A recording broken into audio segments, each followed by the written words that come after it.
Okay, I'll probably try and find a better spot for that. I have a lot of hopes and dreams, but we're just working with what we got. Okay, today we're going to go over vectors. Now, there's a reason why what I'm about to put on the board is very, very specific, and it might be something you definitely knew before, but didn't necessarily write out on your page a lot.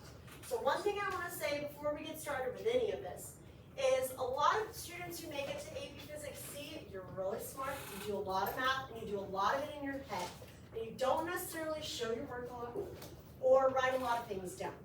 And it's because a lot of things are easy for you, so you don't feel like you have to, and I understand that, and I do. But things are going to get harder, there's going to be calculus involved, and it's really important that we write down with fidelity everything that we do. So, for example, starting with vectors,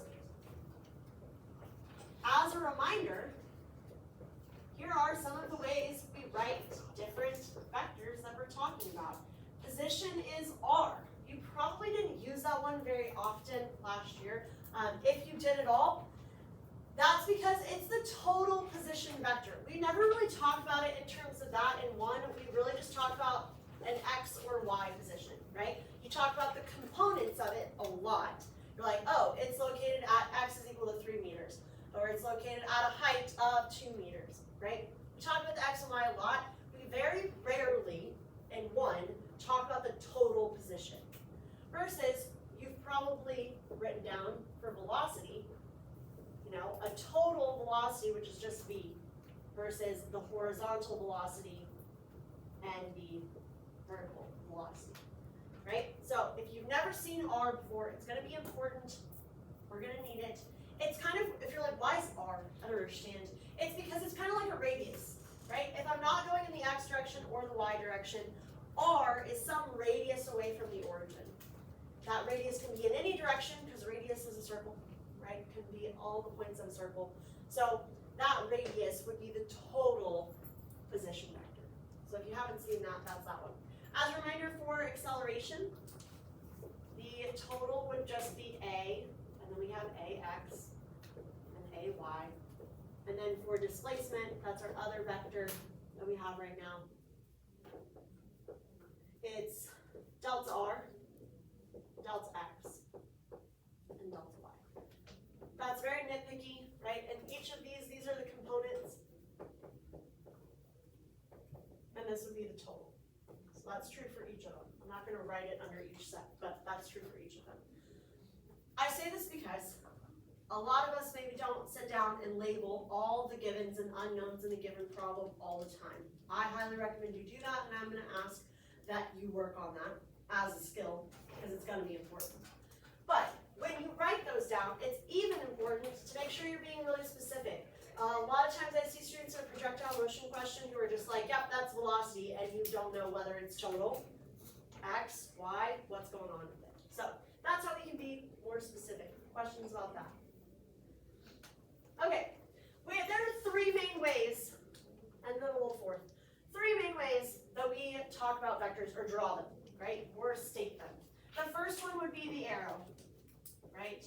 We don't really use this that often because we aren't really excited about pictures in AP Physics. We want a number at the end of the day for something, so just a drawn picture doesn't really do much for us. But remember, a vector at the end of the day can be represented as an arrow. The length of that vector is equal to the magnitude. We don't typically ever put a number next to this. You can. You can absolutely draw an arrow and say it's 20 miles per hour. Awesome. Or draw an arrow and say that length is 10 miles or meters, whatever. We don't typically do it. We oftentimes just draw the arrow to get across the point of direction. But just in case, the length of it is obviously magnitude. We typically just use that relative to one another. Right? When we draw a free body diagram, if the 2 arrows are the same, I expect the forces to be the same. If one's much larger than the other one, then I would expect them to be different. Let's talk about direction. How do we write it? Okay. We always, big star next to it, always reference the X direction when we write a direction. We always reference an angle in terms of the X direction. That's where we point it to. So when I say this angle right here, I'm measuring the angle away from an x direction. There's a reason for it. It's not just for no reason at all. It keeps the trig really simple. If I always have an angle that's between the x-axis and my vector, then I know that the horizontal component of that is always the cosine, and the vertical component is always the sine. That's why we do it. Every answer you write, every angle you write should be in reference to the x direction. That keeps the trig easy. I don't even have to think about it. I just know the horizontal is the cosine and the vertical is the sine. That's why we do it. When I write this, I would say it's some angle, in this case theta, and then I write it as above, in this case it's above, and I say the positive x direction. That's how I write the direction, right? It's above the x direction. So this arrow right here, if I describe its direction to you, I would say it's above the positive x direction. We're always going to reference the x direction. So if I draw one over, let's say here, this is my angle, how would I describe that direction? Right? Below the x direction. And below the positive x direction. I have to put that positive in there. If you don't put positive, I don't know which side it's on. I know it's negative y, but I don't know what's happening with the x. Occasionally, we're not going to write answers this way, but occasionally a question could give us, and it's very mean of the question, but it could happen. I wrote that as the angle phi. I used a different Greek letter to just denote that we're doing something different here. This angle is not given in reference to the x direction. Never will we answer a question like this, but we could be given information like this, and we have to know what it means. So in this case, I would say that it is right of the positive y direction. So I might be reading a question, and it might say, okay, and this guy's pointed to the right of the positive y direction. I need to be able to read that and know what it's saying. So keep that in mind. The big thing that changes, if it's the y direction instead of the x, is now cosine is going to be the vertical, or the horizontal, or sorry, vertical, yeah, and sine, right? That's the change. That's the big difference. We never write our answers that way because we don't want to be like that, but a question could come to us that way. Questions about the difference here? Okay.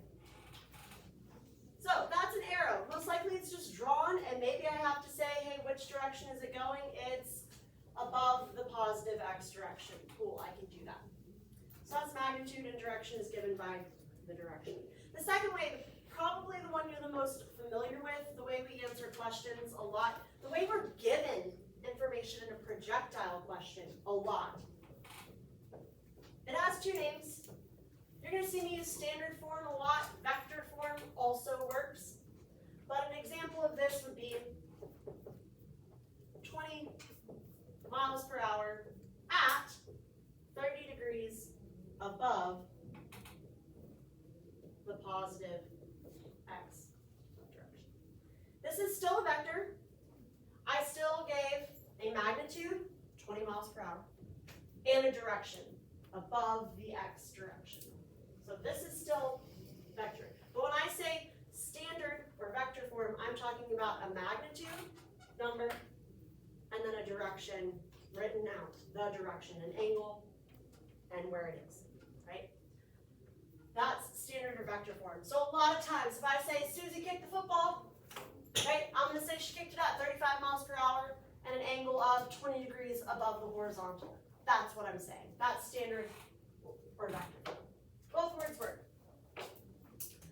The third one that is probably a little new, maybe you've seen it before but haven't really used it a lot, and is, in my opinion, the best one to actually be using to do most of the work we're going to do, is unit vector.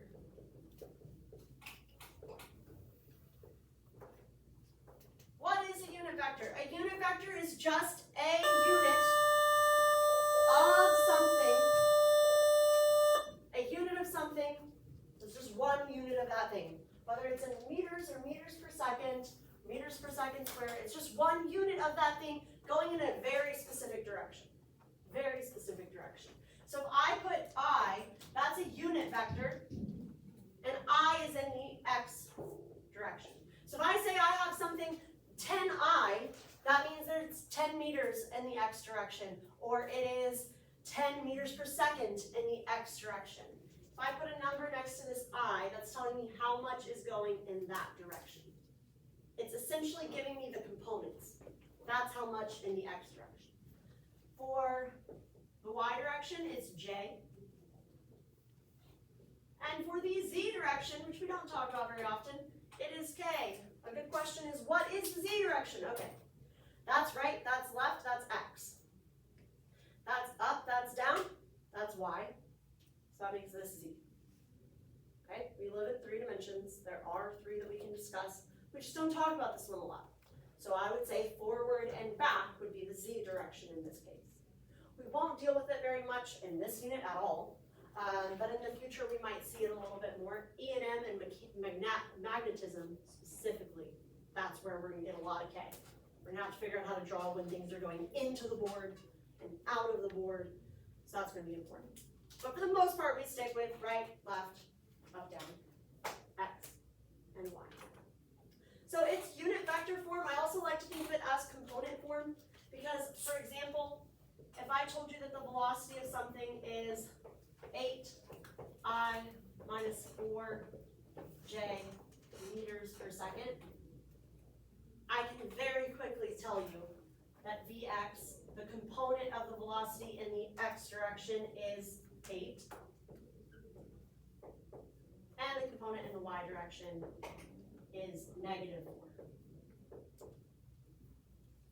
This technically is that little fourth one. I said there were 3 main ones. This is the little fourth one off to the side. This would be component form. Because it's the components. Look at that. That's component form. So both unit vector and component form give you the components very easily, right? They're just easy to find. I don't know off the top of my head what the magnitude or direction of those are. I'm going to have to calculate it. That's what we're going to do next.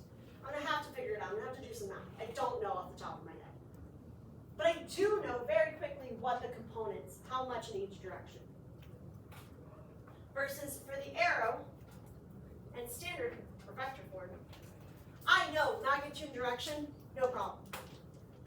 But I don't automatically know what the components are. So that's kind of the difference. These two give magnitude and direction. These two give components. So the last thing we need to do is be able to switch between those two forms, between having components and having magnitude and direction. So let's do that.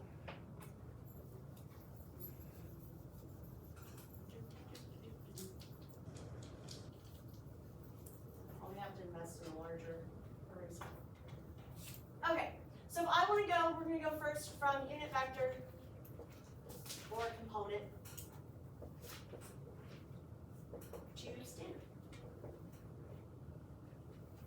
So in this case, I have, let's say it's velocity. I have my horizontal velocity in unit vector form, my vertical velocity in unit vector form, and it's in meters per second. Right? That's how that unit vector is given. It tells me the components. That's what unit vector does. It tells me the magnitude of the two components. Or I just have Vx and Vy. I can do this with either things, because unit vector is just giving me this information. That's all it's doing. It's in a pretty awesome equation looking like thing. They're hats, that's what these are called. They're hats on the i's and the j's. But otherwise, it's just telling me Vx and Vy. So we learned this last year, not new information. We're going to go back to our geometry and our trig. What geometrical equation am I going to use to find magnitude? Pythagorean theorem is absolutely right. V is equal to the square root of Vx squared plus Vy squared.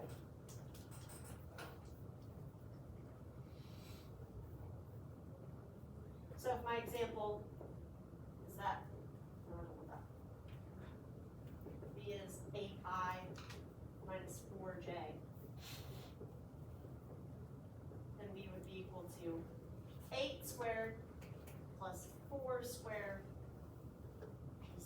64, oh, I did do it correctly. Wait, no, I didn't, no. 64 plus, I thought it was 6, no, it's still not right. 64 plus 16 is 8.9. Okay, here we go, 8.9 meters per second. So that would be my magnitude.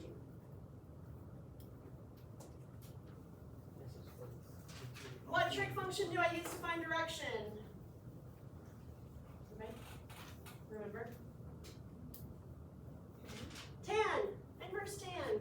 So my angle, that's my magnitude.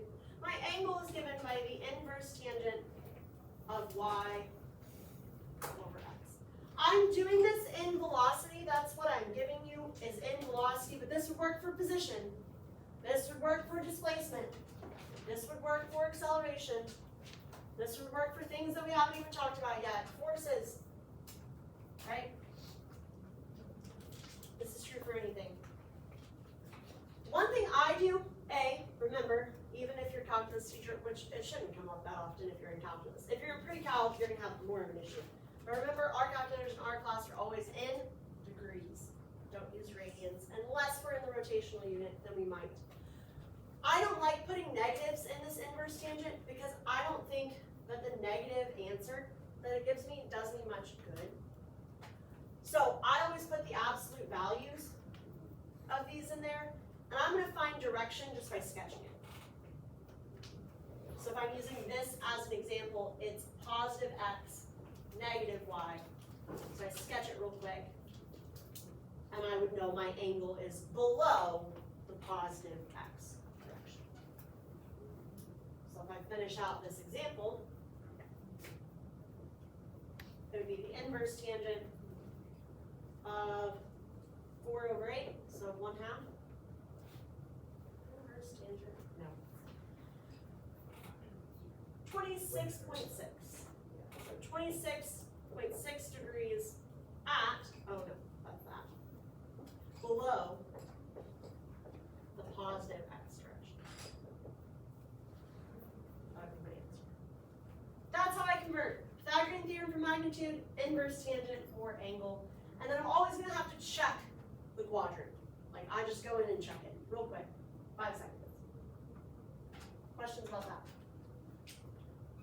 Okay, even easier, the other one. When I have to go from standard form to vector, or unit vector, or component form, that's to unit or component. I just do this. If I have v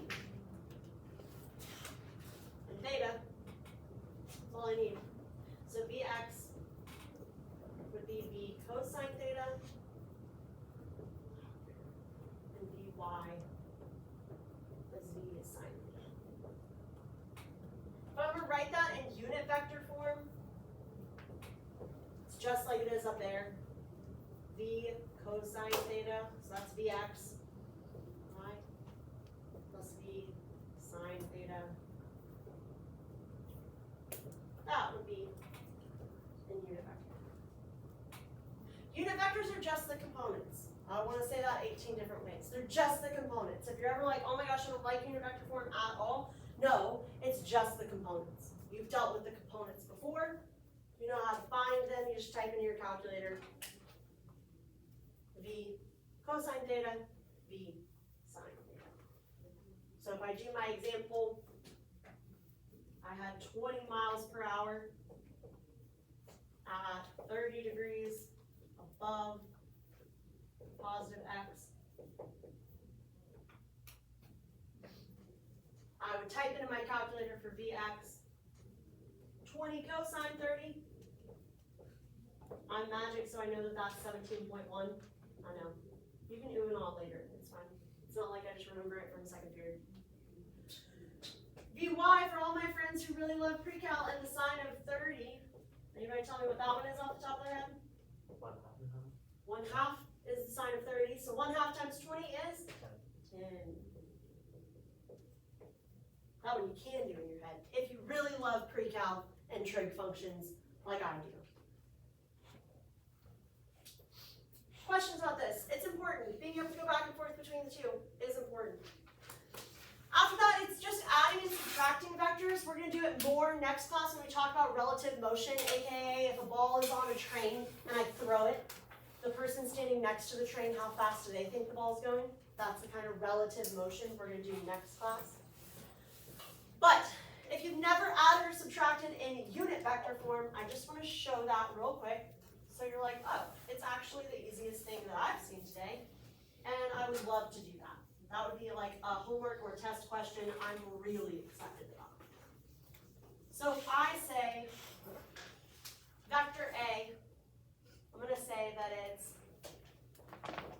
2I plus 6j.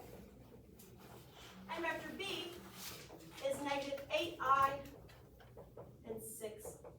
Because my brain couldn't come up with a new number. That's what happened. The brain was like 6, a 6, another 6. It's going to be great. If I want to add these, A plus B, I just add them. I can only add i's and I can only add j's. Just like before, I can only do math with the x components and the y components. I can't mix and match. I can't solve an equation for acceleration using x components and y components. Can't do that. I can't combine i's and j's. I'm just going to put them together. So this would be 2I plus 6j plus negative 8I plus 6j. And here's where the really hard math comes in. 2 plus negative 8 is negative 6. Yes, that's right. I. And then 6j plus 6j would be 12j. These vectors, I did not tell you what they stand for, what they are, how long they are. They don't have any units, so this would just be like a math question. It doesn't have units for its answer. If I need to do this, which would be very rare, but like it could happen. Say they want that vector. This is mostly just a vector question. It has no physics really that I can think of. You might ask a question, hey, if I doubled this person's velocity and I tripled this person's velocity, what would happen now? That would be the only thing I can think of. But in this case, all I do is multiply 3 times A, which is this, right, minus 2 times B, which is this, and I do that math. So I would distribute and be adding 6I plus 18j plus 16I minus 12j. So this answer would be what? Something gross 22 plus 6. And most likely the really annoying question that asks me that is then going to say, okay, and please put it in standard form. What's the magnitude and direction of that, please? And you're like, okay. And then you're going to have to do Pythagorean theorem and the inverse tangent. You're like, okay, I'm done with that. I don't like vectors anymore. Questions? All right, so in this packet, this page vector, there is vector math whiteboard problems. So these are what you can either do on your piece of paper if you want to save your work and